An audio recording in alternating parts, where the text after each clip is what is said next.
Hello my dear friends, welcome back to English with Shyam sir. నేను మీ Shyam sir మాట్లాడుతున్నాను. అందరూ బాగున్నారా? శ్యామ్ సార్స్ వొకాబులరీలోకి వెళ్ళిపోదాం. చాలా ఇంపార్టెంట్ ప్రోగ్రామ్ అమ్మా ఇది. కాంపిటేటివ్ ఎగ్జామ్స్కి ప్రిపేర్ అయ్యే వారికి ఈ ప్రోగ్రామ్ అయితే చాలా యూజ్ ఉంటుంది. ఎందుకంటే వొకాబులరీ ఎలా చదవాలి, ఎక్కడి నుంచి చదవాలి అన్న డౌట్స్ ఉంటాయి. చదవాలన్న మోటివేషన్ చాలామందికి రాదు. జస్ట్ ఒక 10 నిమిషాలు మీరు ఓపిక్గా కానీ వీడియో చూస్తూ రన్నింగ్ నోట్స్ రాసుకోగలిగితే వొకాబులరీలో మంచి నాలెడ్జ్ వస్తుంది. ఎందుకంటే మనం ఈ శ్యామ్ సార్స్ వొకాబులరీ అనే ప్రోగ్రాంలో డైరెక్ట్ హిందూ పేపర్లోంచి వస్తున్న కొన్ని ఇంపార్టెంట్ వొకాబులరీని అయితే డిస్కస్ చేస్తున్నాం. లేట్ చేయకుండా స్టార్ట్ చేద్దాం. శ్యామ్ సార్స్ వొకాబులరీలోకి వెళ్ళిపోదాం. మీరు మీ రన్నింగ్ నోట్స్తో రెడీగా ఉన్నారని అనుకుంటున్నాను. అయితే మనం ఈ వీడియోలో చూస్తున్న హిందూ న్యూస్ పేపర్ జూలై 1వ తారీఖు, జూలై 1 హిందూ న్యూస్ పేపర్ చూస్తున్నాము. జాగ్రత్తగా ఫాలో అవ్వండి. నేను ఈ వీడియోలోకి వెళ్లే ముందు ఒకే ఒక ముఖ్యమైన అనౌన్స్మెంట్ చేస్తున్నాను. ఎస్ఎస్సి సిజిఎల్ ఎగ్జామ్ ప్రిపేర్ అయ్యే వారికి ఒక హ్యాపీ న్యూస్ అని చెప్పచ్చు. నేను గతంలో కూడా చెప్పాను. 45 days 45 మాక్ టెస్ట్స్. రెడీగా ఉన్నారా? ఆల్రెడీ ఎవరైతే ఎస్ఎస్సి సిజిఎల్ ఎగ్జామ్ ప్రిపేర్ అవుతున్నారో, ఆగస్ట్లో జరగబోయే ఎగ్జామ్ బాగా రాయాలనుకుంటున్నారో, మీకు English with Shyam sir 45 days 45 mock test conduct చేయబోతోంది. ఆల్రెడీ నిన్న మాక్ టెస్ట్ నెంబర్ 1 ఆల్రెడీ మన యాప్లో ఎగ్జామ్ అప్లోడ్ చేయడం జరిగింది. చాలామంది ఎగ్జామ్ రాశారు. అట్ ద సేమ్ టైం ఈరోజు మాక్ టెస్ట్ నెంబర్ 2 యాడ్ చేస్తాం. అలా ప్రతిరోజు ఒక మాక్ టెస్ట్ అనేది మీకు సిజిఎల్ మోడల్లో మన యాప్లో ఇంగ్లీష్ విత్ శ్యామ్ సార్ యాప్లో యాడ్ చేయడం జరుగుతుంది. మీరు ఎగ్జామ్ రాసిన ఒక 3 days తర్వాత ఆ పేపర్ వీడియో ఎక్స్ప్లెనేషన్ వీడియో కూడా మీకు యాప్లో కనిపిస్తుంది. ఓకేనా? సో ఎవరైతే సిజిఎల్ ఎగ్జామ్ బాగా రాయాలి, మాక్ టెస్ట్లు బాగా ప్రాక్టీస్ చేయాలనుకున్నారో 45 days 45 మాక్ టెస్ట్ అంటే జూలై 1వ తారీఖు నుంచి ఆగస్ట్ 15th దాకా ప్రతిరోజు ఒక మాక్ టెస్ట్ ఉంటుంది. అండ్ ఆ వీడియో ఎక్స్ప్లెనేషన్ కూడా మన యాప్లో చూడొచ్చు.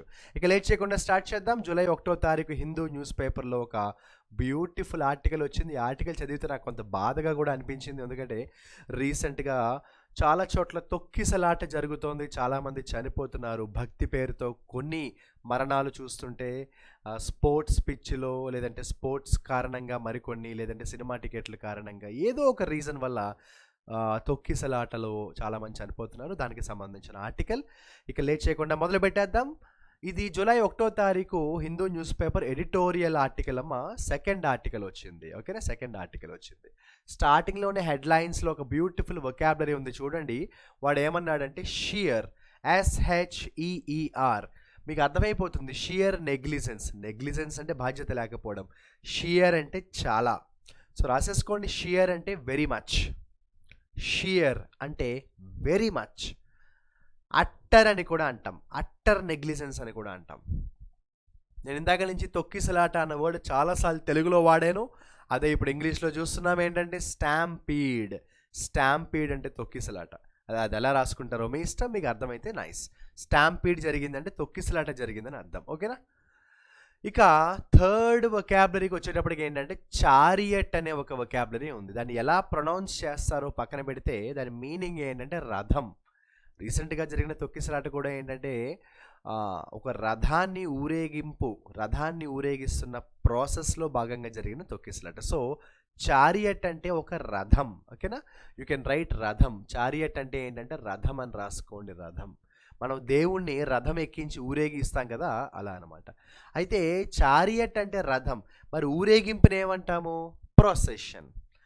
మీకు ఇక్కడ మీనింగ్ అర్థం అవడం ఇంపార్టెంట్. మీ బుక్లో మీరు ఏం రాసుకుంటారు, it's up to you. But I want you to understand the meaning and remember it. Chariot అంటే రథం, ప్రొసెషన్ అంటే ఊరేగింపు. సో పని చేయండి. ప్రొసెషన్ అంటే ఒక పెరేడ్ అని రాయండి. పెరేడ్. లేదంటే మార్చ్ అని రాయండి. ఓకేనా? రైట్. అక్నాలెడ్జ్ చేయడం అంటే ఒప్పుకోవడం. అగ్రీ. అక్నాలెడ్జ్ చేయడం అంటే ఒప్పుకోవడం. అగ్రీ. ల్యాప్సెస్ మీకు అర్థమైపోతుంది. Security lapses. ఏమన్నాడు వాడు? సెక్యూరిటీ ల్యాప్సెస్ అన్నాడు. సో ల్యాప్సెస్ అంటే ఏంటంటే ఫెయిల్యూర్, ఓడిపోవడం. సెక్యూరిటీ ఫెయిల్యూర్ వల్ల జరిగిందంటే తొక్కిసలాట. సో ల్యాప్సెస్ అంటే ఏంటంటే ఫెయిల్యూర్. స్విఫ్ట్ అంటే వెరీ ఫాస్ట్. స్విఫ్ట్ అంటే very fast. Probe, PROBE. Probe అంటే ఇన్వెస్టిగేషన్, దర్యాప్తు. ప్రోబ్ అంటే ఇన్వెస్టిగేషన్, దర్యాప్తు. ఓవర్లుక్ అంటే సరిగ్గా చూసుకోపోవడం. ఓవర్లుక్ అంటే సరిగ్గా చూసుకోపోవడం. అంటే ఇగ్నోర్ టు సీ ప్రాపర్లీ అని రాయండి. ఓవర్లుక్లో పోయిందిరా. నేను ఒక ఎగ్జామ్ రాశాను, అందులో ఒక క్వశ్చన్ నేను ఓవర్లుక్లో సరిగ్గా చూసుకోలేదు. అది అడిగింది ఒకటి, నేను రాసింది ఇంకోటి. ఓవర్లుక్లో పోయింది ఆ మార్క్. ఓవర్లుక్లో పోవడం అంటే సరిగ్గా చూసుకోపోవడం. So ignore to see properly. ఓవర్లుక్లో పోవడం అంటే ignore to see properly. Ignore to see properly. ఓకేనా? Next, unprecedented. You know the meaning of the expression unprecedented. Unprecedented అంటే గతంలో కని విని ఎరుగని అంటాం. సో అన్ప్రెసిడెంటెడ్ రాసుకోండి, నెవర్ బిఫోర్, గతంలో ఎప్పుడూ లేని విధంగా. అన్ప్రెసిడెంటెడ్ అంటే నెవర్ బిఫోర్, గతంలో ఎప్పుడూ లేని విధంగా. I'll give you one example. That was an unprecedented incident. ఓకేనా? అన్ప్రెసిడెంటెడ్ అంటే గతంలో ఎప్పుడూ లేని విధంగా. ఇక చూడండి, the Jagannath chariot was moved symbolically and defer till early on Saturday. So defer అంటే ఈ సెంటెన్స్ ప్రకారం పోస్ట్ పోన్ అని రాయండి, వాయిదా వేయడం. ఒక వొకాబులరీకి చాలా మీనింగ్స్ ఉంటాయి, కాంటెక్స్ట్ బట్టి నేను అందుకే సెంటెన్స్ చదివాను. సో డిఫర్ అంటే వాయిదా వేయడం, పోస్ట్ పోన్ అని రాయండి. ఇంటర్వీన్ అవ్వడం అంటే ఏంటంటే ఇన్వాల్వ్ అవ్వడం, ఇంటర్ఫియర్ అవ్వడం. Don't interfere in my personal matter అంటాం కదా, అలా అనమాట. సో ఇంటర్వీన్ అంటే రాసుకోండి ఇంటర్ఫియర్, INTERFER, ఇంటర్ఫియర్ అవ్వడం. ఇంటర్వీన్ అవ్వడం అంటే ఇంటర్ఫియర్ అవ్వడం. ఇదేం పెద్ద కష్టమైన వర్డ్ కాదు కదా. కంజెస్టెడ్, ఈ రూమ్ చాలా కంజెస్టెడ్గా ఉందబ్బా, గాలి ఆడట్లేదు, జనాలు ఎక్కువ అయిపోయారు. సో కంజెస్టెడ్గా ఉంది అంటే full of crowd, crowded place. కంజెస్టెడ్గా ఉండడం అంటే క్రౌడెడ్ ప్లేస్. యాంప్లిఫైయింగ్ అంటే పెరిగిపోవడం, ఇంక్రీజ్. మనం చేస్తున్న ఈ శ్యామ్సాస్ వొకాబులరీ ప్రోగ్రామ్ యొక్క మోటో ఏంటంటే మీ వొకాబులరీ ప్రొఫిషియన్సీ యాంప్లిఫై అవుతుందన్నది నా నమ్మకం. సో యాంప్లిఫై అవ్వడం అంటే ఇంక్రీజ్ అవ్వడం అని రాయండి, ఇంక్రీజ్. బాటిల్ నెక్, ఇది కూడా అంతేనమ్మా. బాటిల్ నెక్ అంటే కూడా నిండుగా జనాలు ఉండడం. సో ఇందాక చెప్పినట్టు కంజెస్టెడ్ అన్నా బాటిల్ నెక్ అన్నా ఒకటే అనమాట. సో ఫుల్ ఆఫ్ క్రౌడ్ అని రాయండి. బాటిల్ నెక్ అంటే ఫుల్ ఆఫ్ క్రౌడ్, జనాలతో నిండిపోవడం. ఎగ్జాస్టెడ్ అంటే నీరసం వచ్చేసేయడం, టయర్డ్ అయిపోవడం. Exhausted. Yesterday I was very busy with many works and I was exhausted. I was exhausted and I was very tired. ఓకేనా? నీరసం వచ్చేసేయడం, tired. Tired అనొచ్చు, ఎగ్జాస్టెడ్ అనొచ్చు, లాంగ్విష్డ్ అనొచ్చు, హగ్గాడ్ అనొచ్చు, యూనో టీడియస్ అనొచ్చు, నీరసం వచ్చేయడం. తర్వాత షాటర్డ్ అంటే డిస్టర్బ్డ్. షాటర్డ్ అంటే డిస్టర్బ్డ్, పాడు చేయడం. టాపుల్డ్ అంటే ఒక రకంగా చెప్పాలంటే రివర్స్ అయిపోవడం. మీకు నిన్న శ్యామ్సాస్ వొకాబులరీలో ఒక వొకాబులరీ చెప్పాను, ఓవర్ టర్న్, గుర్తుందా? ఓవర్ టర్న్ అంటే మొత్తం రివర్స్ అయిపోవడం, తారుమారు అయిపోవడం. సో టాపుల్డ్ అంటే కూడా అంతే, మొత్తం రివర్స్ అయిపోవడం. ఓకేనా? అంటే బాల్తా పడిపోవడం అనొచ్చు, టోటల్ రివర్స్ అయిపోవడం అనొచ్చు. సో రాసుకోండి, టాపుల్డ్ అంటే ఏంటంటే రివర్స్ అని రాయండి, లేదంటే టంబుల్ అని రాయండి, పడిపోవడం, కింద పడిపోవడం. సో టాపుల్డ్ అంటే రాయండి tumbled, TUMBLED, tumbled. Triggered panic. Panic అంటే తెలుసు కదా, టెన్షన్. మరి ట్రిగ్గర్డ్ అంటే ఏంటి? టెన్షన్ని క్రియేట్ చేయడం. సో ట్రిగ్గర్ అంటే కాస్, CAUSE, కాస్. రెచ్చగొట్టడం అనే మీనింగ్ కూడా వస్తుంది. కాజ్ అని రాయండి. ట్రిగ్గర్డ్ అంటే కాస్, అంటే టెన్షన్ని కలిగించడాన్ని ఏమంటాం? టెన్షన్ని కలిగించడం. ప్యానిక్ అంటే టెన్షన్, ట్రిగ్గర్ అంటే కాస్. ఇది ఒక బ్యూటిఫుల్ వొకాబులరీ. ఈ మధ్యలో నేను ఈ వొకాబులరీ హిందూ పేపర్లో తక్కువ కనిపించింది. ఇండియాలో చూడండి, this daily has highlighted India's tawdry record in crowd management. ఇండియాకు ఒక రికార్డ్ ఉందంట. ఏంటి రికార్డు? టాడ్రీ రికార్డ్ ఉంది. ఎందులో?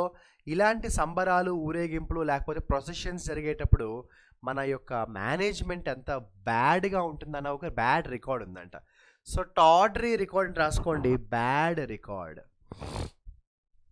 టాడ్రీ రికార్డ్ అంటే రాసుకోండి bad record, BAD, bad.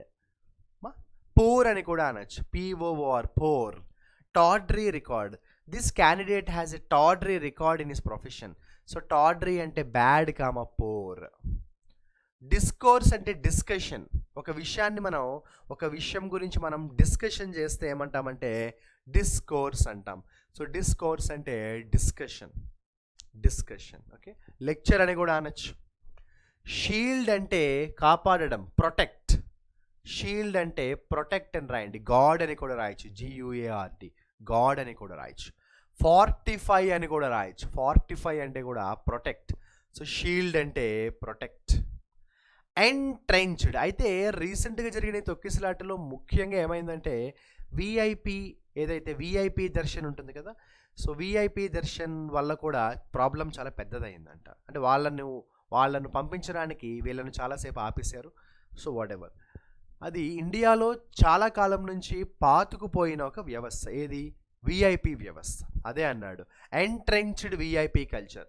Entrenched అంటే తెలుగులో లోతుగా పాతుకుపోయిన అని రాయండి. సో ఎంట్రెంచ్డ్ అంటే డీప్లీ రూటెడ్ అని రాయండి. ఎంట్రెంచ్డ్ అంటే ఏం రాస్తారు? ఎంట్రెంచ్డ్ అంటే ఎంట్రెంచ్డ్ అంటే ఏం రాస్తారు? డీప్లీ రూటెడ్ అని రాయండి. ఏం రాస్తారు? ఎంట్రెంచ్డ్ అంటే డీప్లీ రూటెడ్, లోతుగా పాతుకుపోయిన అని రాస్తారు. ఎంట్రెంచ్డ్ అంటే డీప్లీ రూటెడ్, లోతుగా పాతుకుపోయిన. ఏది లోతుగా పాతుకుపోయింది ఇండియాలో? విఐపి కల్చర్ చాలా లోతుగా పాతుకుపోయింది అంటున్నాడు వాడు. ఓకేనా? రైట్. సో ఇప్పటిదాకా మనం నేర్చుకున్న వొకాబులరీలో ఒక 3 వర్డ్స్ ఈరోజు నేను మీకు వర్డ్స్ ఆఫ్ ద డేగా అనౌన్స్ చేస్తాను. ఆ 3 వర్డ్స్తో ఒక్కొక్క వర్డ్తో ఒక్కొక్క మంచి ఎగ్జాంపుల్ డిజైన్ చేసి ఆ ఎగ్జాంపుల్స్ని కమెంట్ సెక్షన్లో మెసేజ్ చేయండి. ఓకేనా? ఎంట్రెంచ్డ్ తోటి స్టార్ట్ చేద్దాము. ఎంట్రెంచ్డ్ అనేది చాలా ఇంపార్టెంట్ వర్డ్ అమ్మా. సో ఈరోజు నేను మీకు ఇస్తున్న హోంవర్క్ నెంబర్ 1 ఏంటంటే ఎంట్రెంచ్డ్. దీంతో ఒక మంచి ఎగ్జాంపుల్ కమెంట్ సెక్షన్లో మెసేజ్ చేయండి. ఎంట్రెంచ్డ్ అంటే చెప్పాను, డీప్లీ రూటెడ్. అదేవిధంగా వొకాబులరీ నెంబర్ 2 TAWDRY, టాడ్రీ. టాడ్రీ అంటే చెప్పాను, వెరీ బ్యాడ్, వెరీ పూర్. దాంతో ఒక మంచి ఎగ్జాంపుల్ అయితే తయారు చేయండి, కమెంట్ సెక్షన్లో మెసేజ్ చేయండి. ఇప్పుడు నేను మీకు ఇవ్వబోయే 3rd వర్డ్ ఏంటనుకుంటున్నారు? నేను మీకు ఇందాక ఆ వొకాబులరీ చెప్పలేదు. సో మీరే ఆ వొకాబులరీ యొక్క మీనింగ్ ఏంటో ఫైండ్ అవుట్ చేయండి. దాంతో ఒక ఎగ్జాంపుల్ కూడా మీరే కమెంట్ సెక్షన్లో మెసేజ్ చేయండి. అదేంటంటే ఇప్పుడు ఏమన్నాడు చూడండి, టెల్ టేల్ సైన్స్. ఏమన్నాడు? Telltale signs. So what is the meaning of this telltale? Telltale అంటే ఏంటి? అదొక ఇడియం. మనకి ఇడియమ్స్ ఉంటాయి కదా, అందులో ఇది ఒక ఇడియం. ఓకేనా? చక్కగా నేను ఈరోజు చెప్పిన వొకాబులరీ అన్నీ కూడా రన్నింగ్ నోట్స్లో రాసుకోండి. దాంతోపాటు చివరిలో ఇచ్చిన 3 వొకాబులరీతో ఒక్కొక్క దాంతో ఒక్కొక్క ఎగ్జాంపుల్ సరిపోతుంది. ఆ 3 ఎగ్జాంపుల్స్ని కమెంట్ సెక్షన్లో మెసేజ్ చేయండి. ఎవరు రెగ్యులర్గా యాక్టివ్గా మంచి ఎగ్జాంపుల్స్ డిజైన్ చేసి కమెంట్ సెక్షన్లో మెసేజ్ చేస్తున్నారు వాళ్ళకి నేను ఒక సర్ప్రైజ్ గిఫ్ట్ కూడా ఇస్తానని చెప్పాను. అది చాలా దగ్గరలో ఉంది, చూస్తూ ఉండండి. ఇక దాంతోపాటు మనం చేస్తున్న ఈ శ్యామ్ సార్స్ వొకాబులరీ ప్రోగ్రామ్కి సంబంధించి ఈ ప్రోగ్రామ్ మీకు ఎంతవరకు హెల్ప్ అవుతోంది, మీ ఫీడ్బ్యాక్ని కూడా మీరు కమెంట్ సెక్షన్లో షేర్ చేస్తే your feedback will give me more energy. ఓకేనా? ఇక నేను వీడియోలో మొదట్లో చెప్పింది మళ్ళీ చెప్తున్నాను. SSC CGL ఎగ్జామ్ రాసే వాళ్ళకి ఒక గుడ్ న్యూస్.